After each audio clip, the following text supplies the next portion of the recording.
It's not as weird as you think. I'm not a stalker or anything like that. I just pick random people and follow behind them for a while. People watching is considered normal, and I think of following people around as just a more involved version of that. When you people watch in public places, you see how people act when they're in a social setting. But I'm more interested in how people act when they think that nobody is watching. I'll admit that I get a thrill out of being stealthy enough to remain unseen. It's like a game to me, staying just far enough away and in the shadows to avoid detection. Usually though, people do realize that they're being followed. I've been doing this for long enough to know for certain that people have a sixth sense about this kind of thing. I can be as inconspicuous and quiet as possible, but more often than not, they'll still stop in their tracks at a certain point and look in all directions because they felt someone staring into the back of their head. After that, if I'm playing the game right, they'll just shake it off and continue on their way, and I'll continue right behind them. I like to see where people go at night. I'll follow people to bars, clubs, hotels, parks, convenience stores, or whatever, and peek through the windows to see what they're buying or who they're talking to. Sometimes I'll wait outside, watching, for hours until they leave again, and then I take up the chase all over again. My favorite is when I get to follow them home. I find it so fascinating to see who lives in all of the apartments and houses around the city.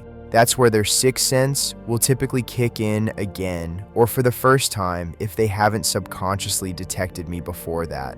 Something about standing on the doorstep and fumbling for the keys makes people acutely aware of strangers who may be watching from afar. A couple of weeks ago, I spotted a beautiful girl as the sun was setting. I follow all kinds of people. I don't just creep on women all of the time, but she was so pretty that I found it impossible to resist staying on her tail. Night fell, and I followed her as she went on a rambling and seemingly aimless walk around the city. It was especially hard to keep myself from being seen. She was more paranoid than most of my subjects. Her head was around her shoulder and looking suspiciously around every few minutes. I laughed to myself after a while. She was no match for me. I had been doing this for so long that I didn't think that there was a chance I could be spotted. That was until we arrived at her doorstep. She lived in a rundown house on the edge of town. The neighborhood was in near total darkness, except for when the streetlights would flicker on for just a single moment every minute or so.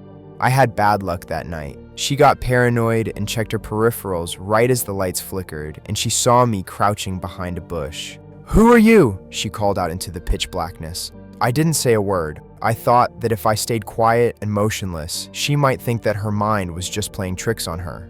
"I see you there. What do you want?" I could tell that the jig was up. I rose slowly to my feet as she pulled her phone out and shone the flashlight at me. She asked again, "Who are you?" I didn't know what to say. This was the first time that I had been caught without any sort of plausible deniability that I could use as an excuse. So, against my better judgment, I was honest. I simply told her that I had been following her. Following me? Why? I kept it vague. I just told her that it's what I do. "Oh, then you must be my guardian angel," she said, with an odd mixture of excitement and relief. I laughed and said that I supposed that I must be. "I'm so glad that you're here. I knew that you would come. I just knew it. I've been waiting for you." Her response was strange, and it made me uneasy. I asked her if she had seen me following her earlier that night, because I figured that that's what she must have been referring to. "No, but I saw him," she said quietly. "The devil." "The devil?" I asked her who this devil was. "You didn't see him? He's been following me for weeks, and he keeps getting a little closer each time. I hoped and prayed that my guardian angel would come and save me.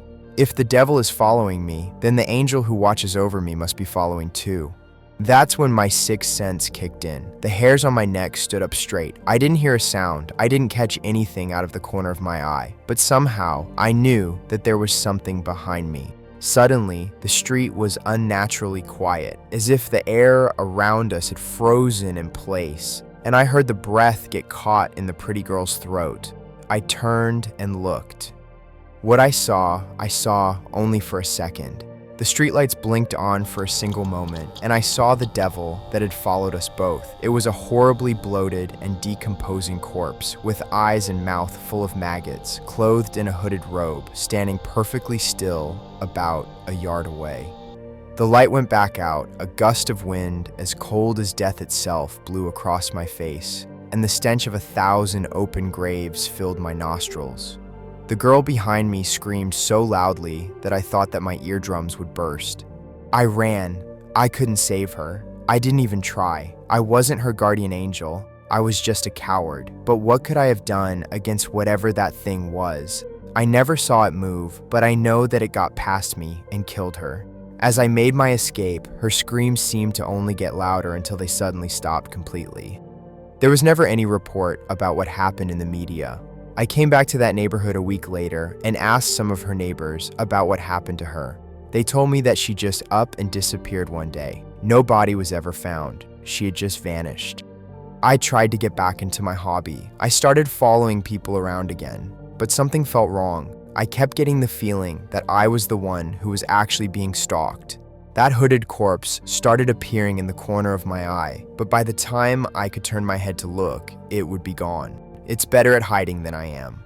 Eventually, I stopped trying to follow people, and I quit going out at night entirely. When I look out of my windows after dark, I'll see it standing there in the street. As soon as I blink, I lose it. I don't know how much longer I have. Maybe it was just my mind playing tricks on me, but I could swear that I saw it in the reflection of my bathroom mirror last night.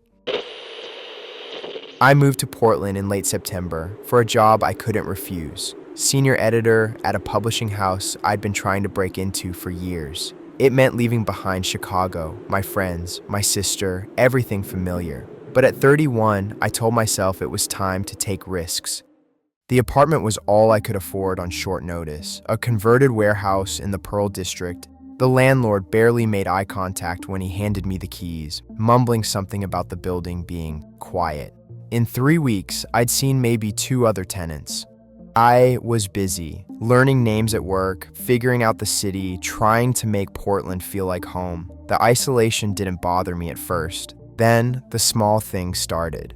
A coffee mug I'd left on the right side of the sink would be on the left. My bedroom door, which I always kept closed, would be open just a crack. I blamed exhaustion, stress, the loneliness of starting over in a city of strangers. Then, I found the photographs. 4 Polaroids tucked under my welcome mat. All of me, walking to my car, checking my mailbox, sitting by my living room window with my laptop. All taken from across the street, from the vacant apartment building everyone said was waiting for renovation. My hand shook as I called the police. The officer was kind but practical. She examined the photos, walked through my apartment checking windows and locks. No signs of forced entry, she said. No threats, no break-in. We'll increase patrols, but without more evidence. I understood what she meant. Watching wasn't illegal enough. I installed a deadbolt, a chain lock, a doorbell camera. For a week, nothing happened. I started to think maybe I'd scared them off. Then, on a Sunday night, lying in bed, I heard it. The soft scrape of a key in a lock. Not my front door. Closer, inside my apartment, my bedroom closet. It had an old-fashioned keyhole lock I'd never paid attention to because I didn't have the key. The scraping stopped, then started again. Someone was unlocking it from the other side. I ran.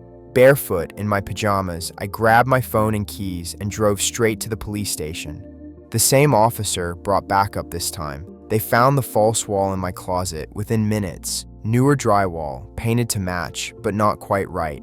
Behind it was a crawl space connecting to Unit 4B, the unit that had supposedly been vacant. He was there, sitting in the dark, surrounded by hundreds of photographs, me sleeping, showering, crying on the phone to my sister, items I thought I'd lost, a hairbrush, underwear, and a coffee cup. There were also 3 notebooks filled with my schedule, my routines. When they pulled him out, hands cuffed, he looked at me with confusion, like I'd betrayed him. I moved out the next day. The publishing house let me work remotely for a month while I found somewhere new, a place with 3 roommates and locks on every door.